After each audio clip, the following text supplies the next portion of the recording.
ಇಳಕಲ್ ಯುವಕನ ಸಾಧನೆಗೆ ನಗರದೇ ಹೆಮ್ಮೆ. ಅಸಿಸ್ಟೆಂಟ್ ಕಮಾಂಡೆಂಟ್ ಆಗಿ ಸೇವೆಗೆ ಸೇರ್ಪಡೆ.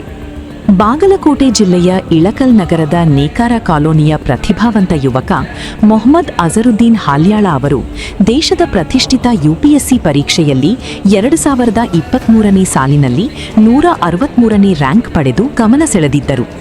ಯುಪಿಎಸ್ಸಿ ಪರೀಕ್ಷೆಯಲ್ಲಿ ಯಶಸ್ಸು ಸಾಧಿಸಿದ ಬಳಿಕ 1 ವರ್ಷದ ಮೂಲಭೂತ ತರಬೇತಿಯನ್ನು ಯಶಸ್ವಿಯಾಗಿ ಪೂರ್ಣಗೊಳಿಸಿರುವ ಅಜರುದ್ದೀನ್ ಹಾಲ್ಯಾಳ ಅವರು ಇದೇ ತಿಂಗಳ 16ರಂದು ಅರುಣಾಚಲ ಪ್ರದೇಶದಲ್ಲಿ ಅಸಿಸ್ಟೆಂಟ್ ಕಮಾಂಡೆಂಟ್ ಆಗಿ ತಮ್ಮ ಅಧಿಕೃತ ಸೇವಾ ಜೀವನವನ್ನು ಆರಂಭಿಸಲಿದ್ದಾರೆ.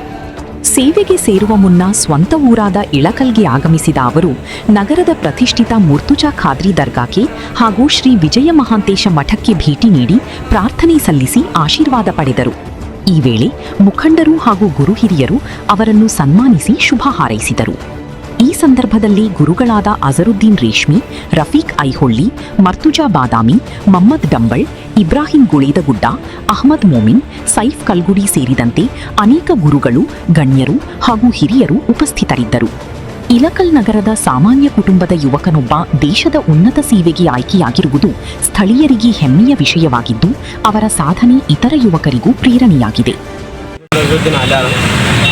ಹೋದ ವರ್ಷ 2023 UPSC CAT ಅಸಿಸ್ಟೆಂಟ್ ಕಮಾಂಡೆಂಟ್ ಎಕ್ಸಾಮ್ನಲ್ಲಿ ದೇಶಕ್ಕೆ 163 ರ್ಯಾಂಕ್ ನಾನು ಪಡ್ಕೊಂಡಿದ್ದೆ. ಅದಾದಮೇಲೆ ನಾನು ಮಸೂರಿಯಲ್ಲಿ 1 ವರ್ಷ ಏಪ್ರಿಲ್ 2025ರಿಂದ ಹಿಡಿದು ಮೇ 31, 2026 ತನಕ ನಂದು ಬೇಸಿಕ್ ಟ್ರೈನಿಂಗ್ ಆಯಿತು ಮಸೂರಿಯಲ್ಲಿ, ಉತ್ತರಾಖಂಡ್. ಅದಾದ ನಂತರ ನಾನೀಗ ಆಫಿಷಿಯಲಿ ಅಸಿಸ್ಟೆಂಟ್ ಕಮಾಂಡೆಂಟ್ ITBP ಪೋಸ್ಟಲ್ಲಿ ಈಗ ಪೋಸ್ಟೆಡ್ ಆಗಿದ್ದೀನಿ. ಈಗ ರೀಸೆಂಟ್ಲಿ ನಂದು ಪೋಸ್ಟಿಂಗ್ ಆಗಿದೆ ಅರುಣಾಚಲ ಪ್ರದೇಶ 0 ಆಗಿದೆ. ಜಾಯಿನ್ ಯಾವಾಗ ನಾಳೆ ಆಗ್ತದೆ ಸರ್? ಜಾಯಿನ್ 16ನೇ ತಾರೀಕು. 16ನೇ ತಾರೀಕು ಜಾಯ್ನಿಂಗ್ ಐತೆ.